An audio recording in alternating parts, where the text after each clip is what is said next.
क्या आपको मृत्यु से डर लगता है? मुझे भी लगता है, और हर किसी को लगता है।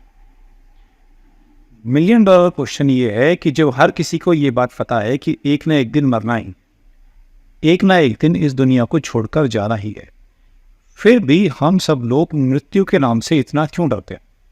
हम सभी में मौत का इतना खौफ क्यों? क्या आपने कभी इस बात पर विचार किया है?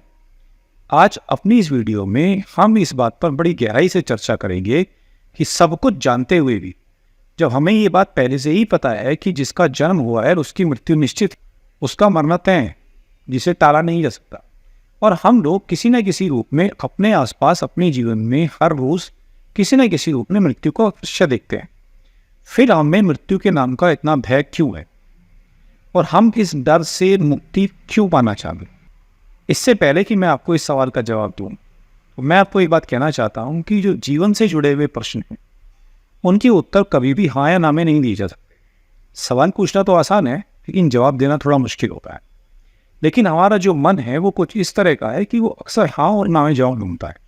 सबसे पहले तो मैं आपको बता दूं कि मृत्यु का जो डर है उससे मुक्ति का कोई सीधा सीधा कोई नियम, कोई सिद्धांत, कोई परिभाषा नहीं है कि कोई भी आए और आपको बता दे। असलियत में अगर हम मृत्यु को समझें तो मृत्यु क्या है? जीवन का ना रहना। यहाँ दो चीजें समझना ज्यादा आवश्यक है। पहला जीवन का अंत और दूसरा अस्तित्व का अंत। मृत्यु क्या है?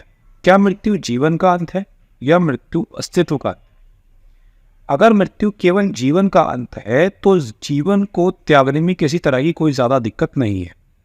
अगर मृत्यु केवल जीवन का अंत होती तो आपके अंदर, मेरे अंदर, सभी लोगों के अंदर मृत्यु का इतना भय ही ना होता। असलियत में मृत्यु जीवन का अंत नहीं है, बल्कि ये हमारे अस्तित्व का अंत है। अब इस बात को आगे समझेंगे। अस्तित्व मतलब क्या? अस्तित्व का मतलब है मैं। हर किसी के अंदर, मेरे अंदर, आपके अंदर एक मैं बैठा। मैं सोच रहा हूँ, मैं अनुभव कर रहा हूँ। मेरा घर, मेरा पैसा, मेरी गाड़ी, मेरा कोठी, मेरा बंगला, मेरी पत्नी, मेरे बच्चे, मेरा पद, मेरी प्रतिष्ठा। असलियत में ये जो मैं है ये मेरा अस्तित्व है। अगर सवाल सिर्फ जीवन का होता तो जीवन को त्यागना इतना मुश्किल काम नहीं था। हमारे अंदर मृत्यु का भय इसीलिए है क्योंकि हमारी जो आदत है वो जोड़ने की है, इकट्ठा करने की है, मोह की है। हम कभी भी अपने मोह के बंधन को तोड़ नहीं पाते। हम हमेशा जीवन भर अपनी कोठी, अपना बंगला, मेरी गाड़ी, पत्नी, बीवी, बच्चे, इन्हीं में ही उलझे रहते हैं और कभी भी इनके मोह को नहीं छोड़ पाते। अगर आपने कभी गौर किया हो या कभी आपको ऐसा मौका मिला हो कि आपने अपने जीवन में किसी व्यक्ति को प्राण त्यागते हुए देखा हो, उसके अंतिम क्षणों में देखा हो, जब भी आप उसकी आंखों में देखेंगे तो आपको ऐसा लगेगा कि वो आज भी मरते वक्त भी, चाहे उसकी उम्र 100 वर्ष ही क्यों ना हो, वो जीवन की भीख मांग रहा है। वो मरना नहीं चाहता। कोई भी अपने जीवन में मरना नहीं चाहता। वो ये चाहता है कि उसका जीवन अनंत तक चलता रहे, चलता रहे, चलता रहे। क्योंकि हर किसी को ऐसा लगता है कि मैंने भी अपनी जिंदगी में देखा ही क्या है, मैंने भी अपनी जिंदगी में किया ही क्या है, और अगर मैं मर गया तो मेरे मरने के बाद जो संपत्ति मैंने इकट्ठा की इसका क्या हो? मेरे कोठी बंगलों का क्या हो? मेरी गाड़ी का क्या हो? मेरे बीवी बच्चों का क्या हो? इंसान ने अपने अंदर जो ये मेरा मेरा मेरा मेरा पकड़ रखा है, ये मैं और मेरा ही उसके अंदर के भय का कारण है, जिसकी वजह से उसे मरने से ऐतराज है, उसे मरने में तकलीफ है, उसके अंदर मृत्यु का भय है। एक बार अगर किसी व्यक्ति के अंदर से ये मैं और मेरा निकल जाए, मेरी कोठी, मेरी बीवी, मेरी पत्नी, मेरे बच्चों का जो ये मोह है ये उसके अंदर से निकल जाए तो फिर मरना यकीनन आसान हो जाता है और हमारे अंदर से मृत्यु का भय पूरी तरह से निकल जाता है। मनुष्य कभी भी अपने अंत को स्वीकार नहीं करता। वो हमेशा हमेशा के लिए बना रहना चाहता है, और जब किसी व्यक्ति का अंत समय आता है तब उस समय भी वो पुनर्जन्म के बारे में सोचना शुरू कर देता है। उसके मन में ऐसे ख्याल आते हैं कि गीता में स्वयं भगवान कृष्ण ने कहा है कि आत्मा अजर, आत्मा अमर है।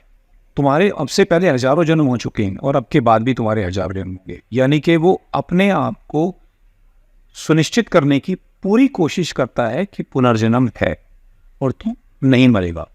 लेकिन कृष्ण कितनी भी विश्वास के साथ कहें, कितना भी चिल्ला कर कहें, कि पुनर्जन्म है, तू नहीं मरेगा, लेकिन फिर भी हमारे अंदर से जीवन के प्रति मोह नहीं छूटता, हमारे अंदर से मृत्यु का भय नहीं छूटता। क्योंकि कृष्ण कितना भी कहे कि पुनर्जन्म है या कोई भी कहे, तो हमारे जो विश्वास हैं, हमारे जो संस्कार हैं, वो हमें इस बात पर यकीन ही नहीं करने देते कि पुनर्जन्म संभव और मेरी मृत्यु नहीं होगी। कितना भी आश्वासन दो, लेकिन अंदर एक बेचैनी बनी रहती है। क्यों? क्योंकि गारंटी की तो किसी चीज़ की नहीं है। इसलिए मैं जब तक संभव हो तब तक जीना चाहता। अमृत तो क्या है? किसी बहुत ऊंचे स्तर पर स्थापित मैं की निरंतरता को हम अमरता कह सकते हैं। अगर हम हकीकत में देखें तो मेरे जो ये सदा सदा तक बने रहने का जो थॉट है, ये एक थॉट, एक विचार से ज़्यादा कुछ भी नहीं है। और ये जो विचारों की उपज है, ये हमारे संस्कारों से ग्रसित है।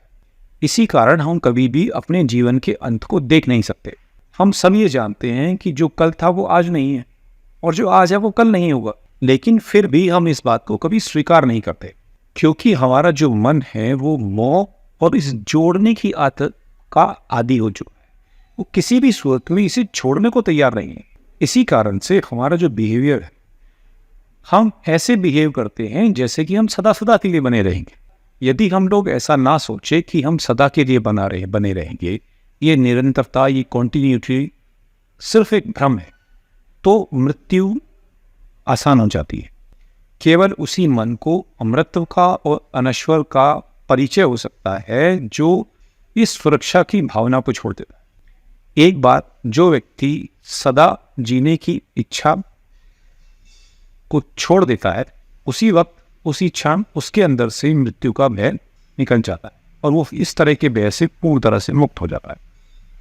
अगर आप भी अपने जीवन में मृत्यु के भय से पीड़ित हैं, जो कि आप हैं, निश्चित रूप से हैं, और आप इस भय से मुक्त होना चाहते हैं, तो आपको अपने मोह को छोड़ना होगा।